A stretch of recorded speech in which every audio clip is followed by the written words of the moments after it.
Hi అండి, నమస్తే. ఈరోజు వీడియోలో నేను మీకు చూపించబోయే రెసిపీ మామిడికాయ పులిహోర. మామిడికాయ పులిహోర కోసం ముందుగానే రైస్ని ఉడికించుకున్నానండి. ఒక గిన్నె తీసుకుని దాంట్లోకి రైస్ వేసుకుని చల్లారనివ్వాలి. ఈ విధంగా పొడి పొడిలాడుతూ ఉడికించుకోవాలండి. నేను ఇక్కడ 1/2 కేజీ రైస్ని తీసుకున్నానండి. ఈ విధంగా వేసుకుని చల్లారనివ్వాలి. ఇప్పుడు మామిడికాయ చెక్కు తీసుకుని తురుముకోవాలి.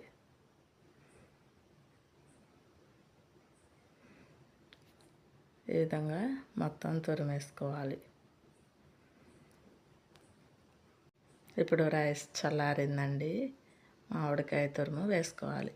ఇక్కడ 2 టేబుల్ స్పూన్స్ వరకు మామిడికాయ తురుమును వేసుకున్నానండి 1/2 కేజీ రైస్కి.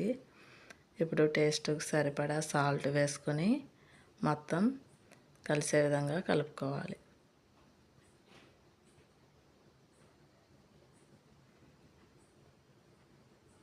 ఈ విధంగా మొత్తం కలుపుకున్న తర్వాత ఇప్పుడు మనం తాలింపు వేసుకోవాలి.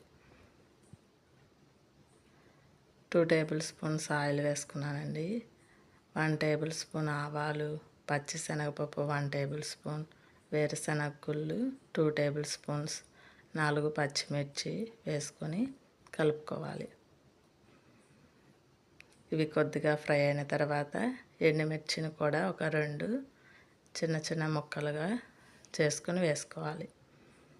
ఈ విధంగా ఫ్రై అయిన తర్వాత కరివేపాకు వేసుకొని స్టవ్ ఆఫ్ చేసుకోవాలి. ఇప్పుడు ఇంగువ కొద్దిగా వేసుకుని 1/2 టీ స్పూన్ పసుపును కూడా వేసుకొని కలుపుకోవాలి. ఈ రైస్లోకి తాలింపుని వేసుకుని మొత్తం కలిసే విధంగా కలుపుకోవాలి.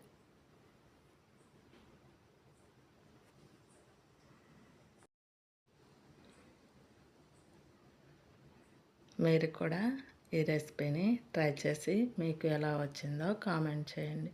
ఈ వీడియో కనుక మీకు నచ్చినట్లయితే లైక్ చేయండి, షేర్ చేయండి అండ్ సబ్స్క్రైబ్ చేసుకోండి.